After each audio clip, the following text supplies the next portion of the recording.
York City as threats from our adversaries, Russia and China, intensify by the minute. You're watching Fox and Friends First here on a Wednesday morning. I'm Todd Pyro. And I'm Carly Shimkus. The speech comes as the White House grapples with a messaging crisis on how the U.S. would respond to a possible Chinese invasion of Taiwan, and as Russia mobilizes to escalate its war in Ukraine. Kevin Corrick live in Washington. More Kevin.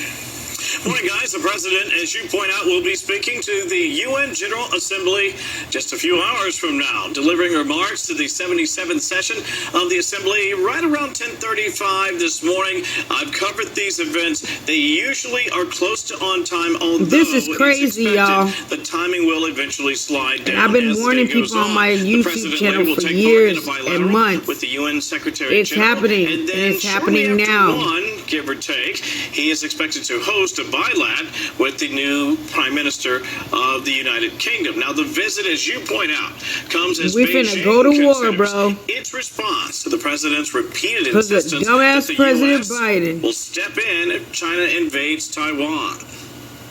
Would U.S. forces defend the island? Yes, if in fact there was an unprecedented attack. To be clear, sir, U.S. forces, U.S. men and women, would defend Taiwan in the event of a Chinese invasion. Yes. Oh, well, that's news to a lot of folks here on the White House's team. Still, his address is expected to place China and Iran front and center in the comments. And no, despite his comments to the contrary, U.S. policy has not shifted vis-a-vis China and Taiwan. Listen to this. He was asked a question, a hypothetical question in this interview when the President of the United States wants to announce a policy change, he will do so. He has not done so. Well, believe what we say and not what we say.